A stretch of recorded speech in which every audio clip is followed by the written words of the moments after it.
You're listening to Level Up with Wondr, a podcast where we take listeners on a journey through the exciting world of gaming, tech, and innovation. Join the Wondr Nation team as we talk with a diverse group of pros who have taken their skills to the next level. Hello, and welcome to another episode of Level Up with Wondr. I'm your host, Jordan Myhook. September is Responsible Gaming Month, so we are highlighting a leader with years of experience in the responsible gaming space. Today, we're joined by Juan Baez.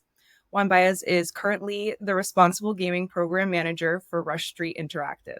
He has over 10 years of experience in roles related to problem gambling and responsible gaming, holding licenses and certifications as an addiction and problem gambling counselor. He has also served as the program chair for the Midwest Consortium on Problem Gambling and Substance Abuse and co-chair for the National Council on Problem Gambling's Prevention Committee. So first of all, I just want to say thank you so much for joining us today, Juan. I'm really excited for our conversation.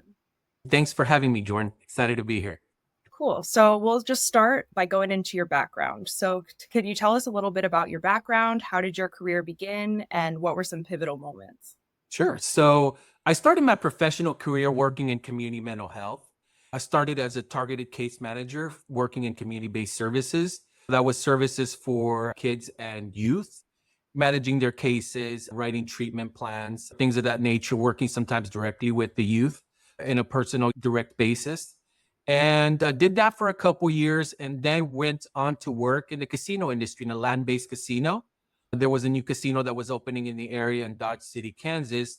And I applied and was able to work as a human resources training specialist. Part of my responsibilities were to teach the responsible gaming program. And so I did that, was in charge of many different things around human resources, working with employees, being in charge of things like uniforms.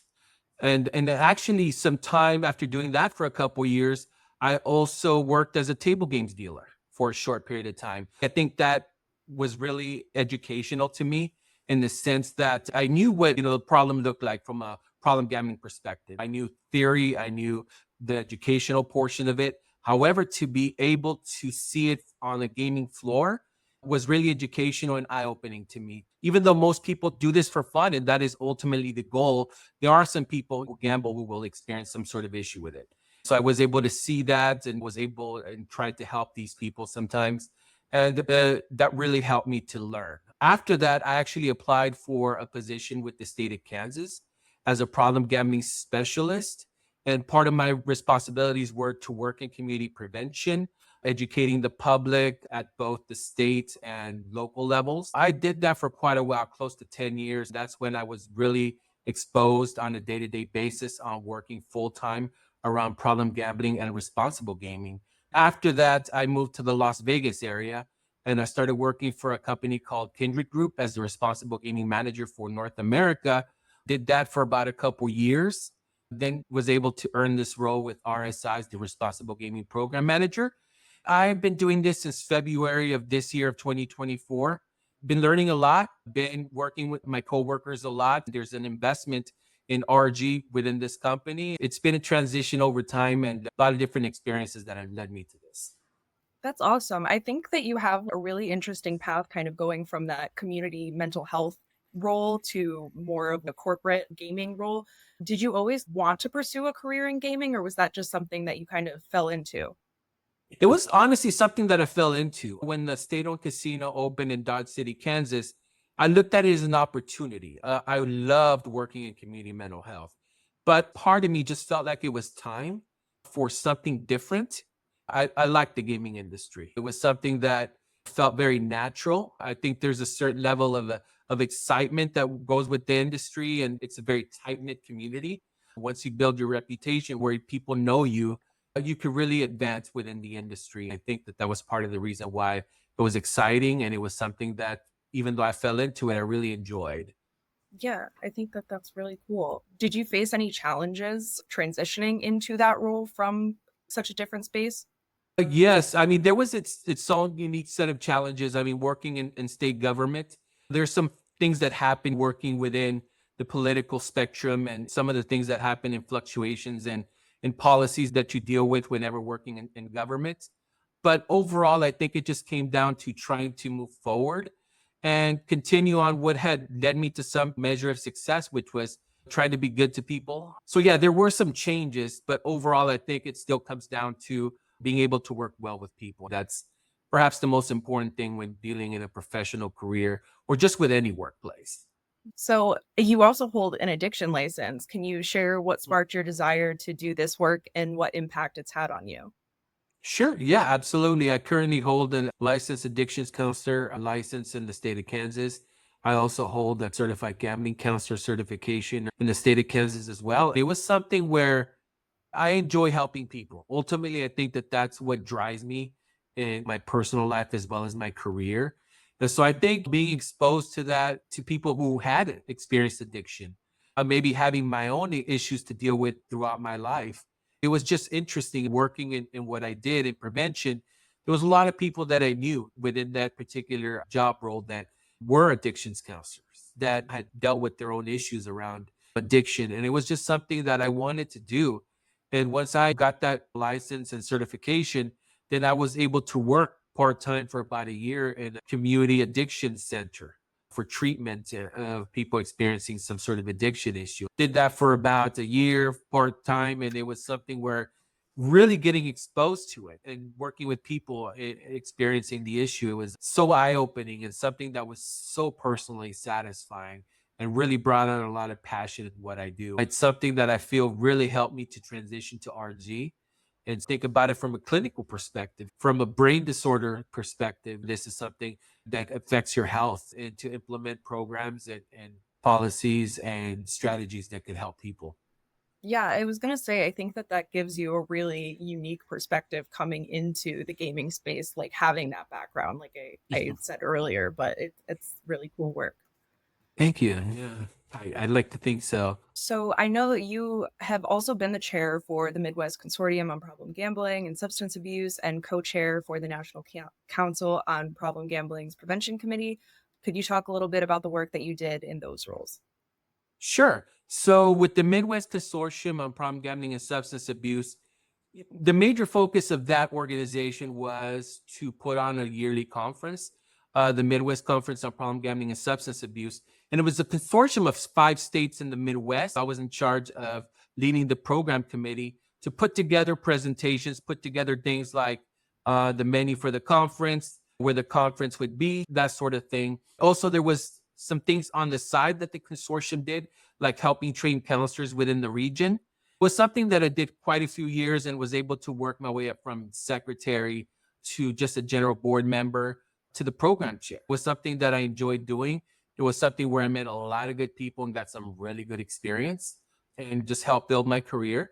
With the National Council on Problem Gambling, I was the co-chair of the prevention subcommittee that was based on working in the prevention field within problem gambling. So working at the national macro level, being able to interact with professionals all across the country and work on prevention projects, work on putting on trainings and building a group of professionals across the country that could interact and provide support to each other and work within the problem gambling industry and RG as well. So really educational, really good times in my career that led me to one, meet good people to learn, and ultimately to this part of my career that's focused on RG. Yeah, that sounds amazing. You currently work for Rush Street Interactive. Could you tell us a little bit about that role and what kind of things you're responsible for? Sure. So I'm, of course, the responsible gaming program manager for RSI, having started this position in February. We work as a small team here. I'm in charge of things like uploading BEP lists, supervising our RG analyst, dealing with regulator questions, dealing with day-to-day analysis of accounts that might be having some sort of responsible gaming issue. It's a multitude of things, and I think it's really an eye-opening position. There's a lot of support from the top around responsible gaming. On a day-to-day basis, I could be doing one thing and then another thing entirely the next day. It's a multifaceted position and leadership within the organization and working with us as a tight-knit group of RG professionals. That's awesome. And I know Mhm. that you're relatively new to this role, but do you have kind of any proudest moments or successes thus far? There's quite a few things we've been able to accomplish as a team, but I think what makes me most proud is that we have really come together as a unit. My direct supervisor, Todd Hanzo, and our RG analyst, Rob Cox, I think we've developed a really strong relationship, and we've been able to build upon that and really build policies, really improve on things that we do on a day-to-day basis for education for our employees and different things of that nature. I think it's what I'm most proud of is the fact that we work so well together as a team and continue to build and continue to improve processes. That's great. Really important when there's so few of you in that department too. Yeah, we do a lot of work and we're busy, but we are always focused on quality and the commitment that we have as a company to R&D. So it's something that we're really proud of and that we put a lot of effort to. We're really proud of what we do. That's great. Speaking of RG, for those who might be a little bit unfamiliar with what responsible gaming encompasses, how important to the gaming industry is responsible gaming and why? I think it's one of the most important things, if not the most important thing within the gaming industry. I think many times we have, of course, the idea that we want to be in an entertainment industry for people to have a good time and for people to, have entertainment. Any sort of industry needs to make money so that they can continue to exist, keep the lights on, and grow as any sort of business industry does. But unless we could truly focus on long-term sustainability, then I don't think the industry will have much of a future. I think about responsible gaming as one, helping people to have fun, of course, but to do it in a healthy way, do it in a responsible way, and a way that's long-term sustainable. There's no point in saying, okay, we're going to focus only on the short term on revenue, which of course everyone has to earn revenue, but we cannot do it at the expense of doing the right thing, which is ultimately what it's about, is sustainability, doing the right thing for the society as a whole, but for our customers as well. Absolutely. So you touched on the sustainability aspect. I know we in the gaming industry kind of talk about sustainable play. So is there a difference between sustainable play and responsible gaming and how you approach that? I think they very much go hand in hand, even though RG's focus is mostly on gambling. I think sustainable play can go into other things as well, like video gaming, other types of entertainment. When you do both, you want to do it in a healthy way. You want to do it in a way that it adds to your life, not takes away from it. Even though there's a lot of that crossover between responsible gaming and sustainable play, and the focus might be different on the activity itself, but it's ultimately about doing it in a healthy and sustainable and responsible way. So how has the approach to responsible gaming changed or evolved since you first began your career? I think since I started my career and went to the gaming industry brick and mortar, there was a commitment to responsible gaming. But I feel like now the commitment is more ingrained. I think it's a deeper commitment. Of course, when I first started my career, the gambling opportunities were less than they are now with the overturn of PASPA in 2018 and the expansion of iGaming and sports betting. I think that I've seen a commitment that is deepened in the industry and just how it's evolving very quickly. Just an overall deeper and I think an understanding of the importance of evidence-based and best practices and data, and the training of employees is so important within the industry as well. So in my estimation, it's gotten deeper. There's more resources now for it. There's a bigger commitment from not just the industry, but outside partners. I've seen a growth in that buy-in about responsible gaming and a deeper understanding of just how important it is for our industry going forward. Yeah, I totally agree. Growing up around casinos in Connecticut, I feel like I never really saw the responsible gaming aspect of it. But now when you go to these places, you see that these companies have more of a commitment to it and it's more explicit than it was in the past. Oh, absolutely. The commitment of monetary and time resources and human investment, human capital for it, it's huge. It's huge. Even the level of awareness that us as an industry put towards having customers know where the help is, where toll-free numbers are, what that looks like, and the fact that we encourage responsible gaming and marketing and so many different avenues. It's just really grown and it's good to see. So, what do you think makes a good and impactful responsible gaming program? A program that's multifaceted.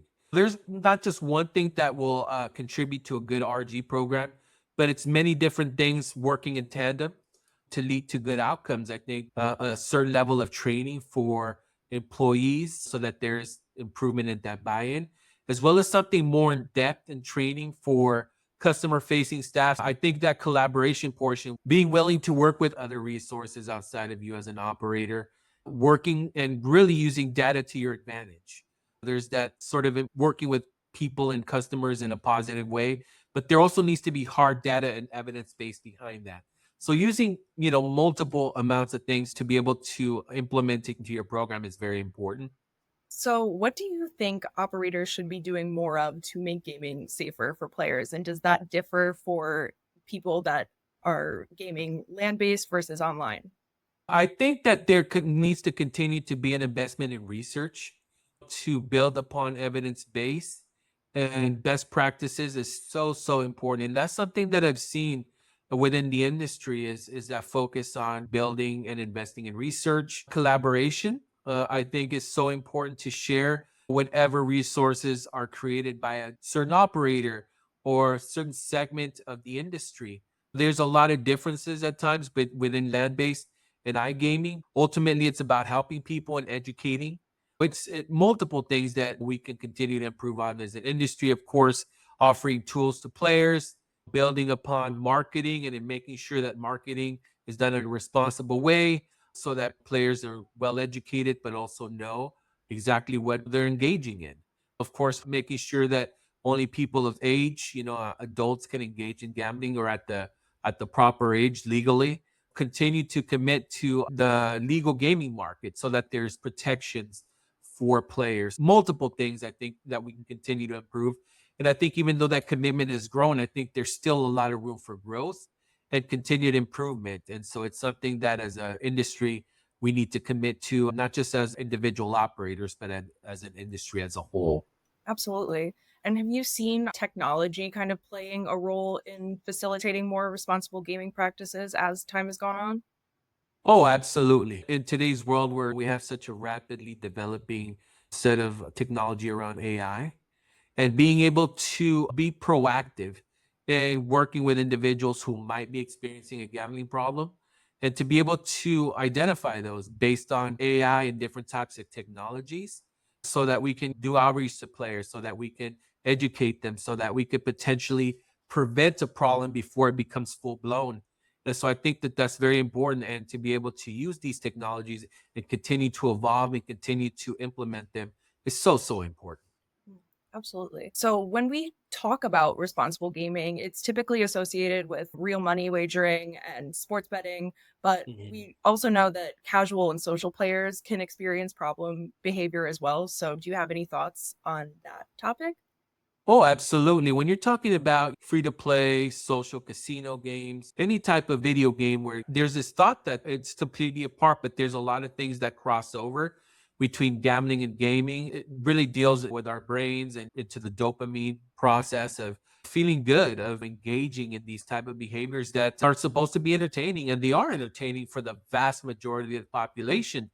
But that's, I think, where those differences between sustainable play and RG come into play, even though there's a lot of crossover, it's making sure that people understand that any type of activity could potentially be problematic. And so encouraging that responsible play, especially with video gaming and social gaming, where there's not those strong age restrictions as much with social casino games and other types of gaming. Kids engage in them at younger ages. And so, of course, any potentially problematic behavior, age of onset's a huge factor in some of the issues that might happen. Definitely keeping that in mind and keeping in mind that any activity is about fun.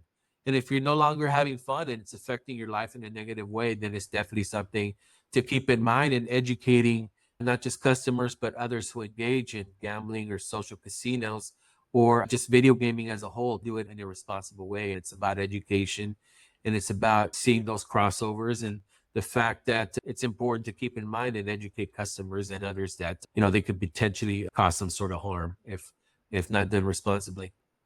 And I think it's interesting because these casual and social games, some of them you don't even kind of realize that they could be classified as more of a casino based type of game. It's fun and they have cartoon characters and mini Mhm. games and stuff like that, but you can easily get roped into spending real money on it. And especially if you're a younger child, you don't even really realize it if somebody's not kind of monitoring that. Oh, absolutely. It's like you said, it's a lot of fun and kind of engages that dopamine process in our brains and the feel good part of our brain.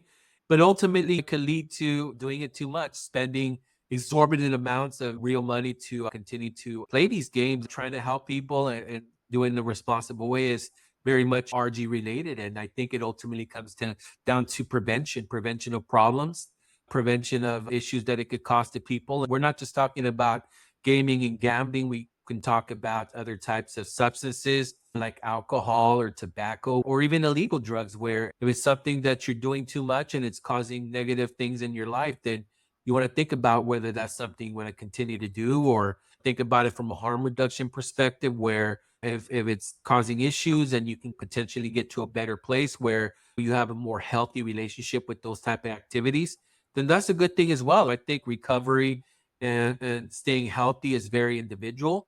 So what works for one person won't work for another person. And to be able to engage in any sort of activity and do it in a healthy way, it's for entertainment. And ultimately, it comes down to that. If you're no longer having a good time and it's causing negative things in your life, then you definitely want to refocus and think about how you can get to a better place. And sometimes that might mean stop engaging in those activities, or sometimes it means think about how you can re-engage in a more responsible way, with the tools that you have available to you. So, if you could kind of recommend one action that social casino providers could take to encourage more responsible play, what would that be? I would definitely suggest something like offering tools to players as well so they can do it in a healthier way with responsible gaming tools or responsible video gaming or social casino gaming tools. Also, to educate customers. I think it's ultimately encouraging people to take those breaks and also providing resources to the individuals who might be experiencing an issue because of their social casino or video game use.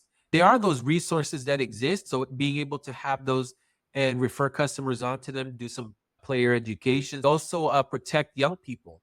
I know at times, of course, it's not gambling, but there's some components that might be very close to gambling, like loot boxes and other things. So it's about educating parents as well that if that's an activity that young people are engaging in as a parent, you definitely want to protect your children from any sort of potential harm. I think it's another multifaceted approach, and just educating people, saying that it's something that you can do and it can be a lot of fun, but it could also be potentially problematic. That education portion is just essential Yeah. for healthy engagement in these activities.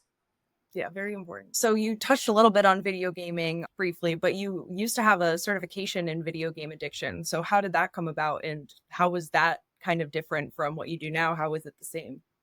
A lot of those things tie together. Even though it's not gambling, it's about kind of coming to terms with some of those ties that bind, working with youth. I think it was interesting when I worked in video game disorder prevention and treatment. There was a lot of buy-in from parents because they knew that they might have been exposed to their youth being involved in video gaming at a level that was problematic.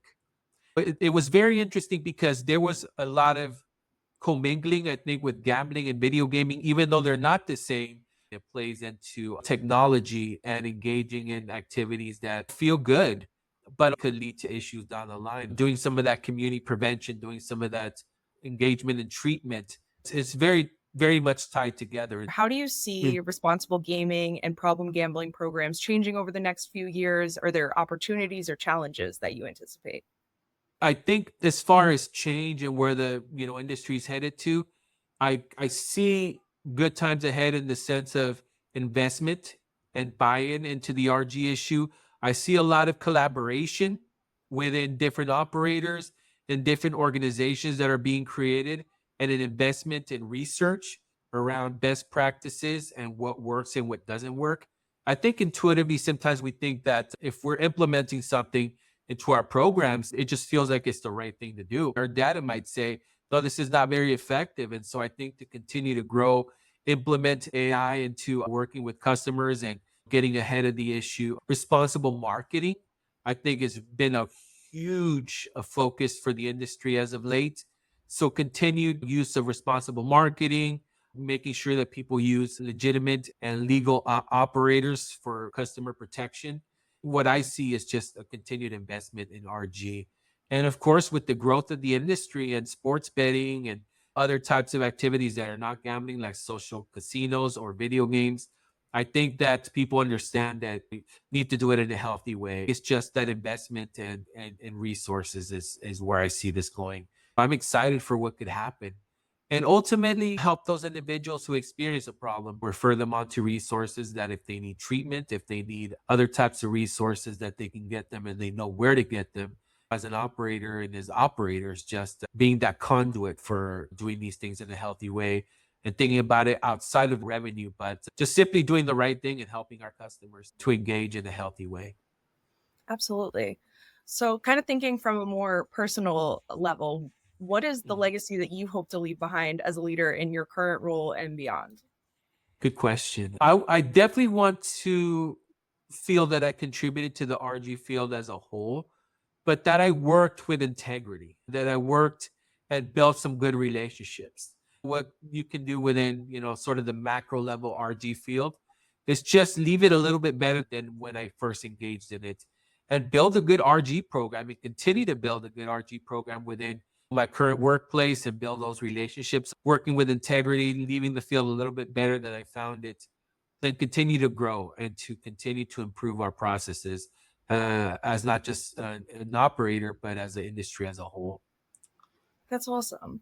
Finally, what advice would you give to young professionals kind of just starting out in the gaming industry, whether that's in the RG space or just gaming in general? I would say to come in and really be willing to adjust and evolve.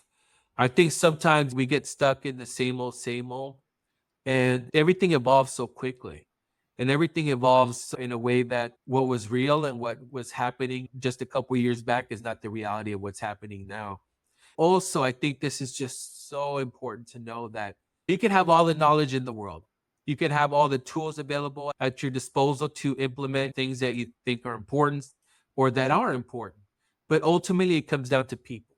I think if you can't build those good relationships, if you cannot work well with people, work with integrity, I think it's going to be difficult to be successful in your career and to contribute to RG or whatever else you work in. It comes down to people, and it's the most important thing, and to build those relationships and do it in a way that shows integrity and honesty, and just comes down to hard work. There's no substitution for hard work and putting in that effort on a day-to-day basis. Yeah, great advice. Great way to close us out. So thank you so much for joining us today, Juan. I really enjoyed our conversation. I'm sure our listeners will as well. Thank you, Jordan. I'm happy to be here and I appreciate you inviting me. Thank you for listening to Level Up with Wondr. Visit wondrnation.com/level up for more podcast episodes about how we're reimagining the gaming entertainment industry. Want to level up your business? Visit our contact page at wondrnation.com to inquire about our strategic consulting or management services.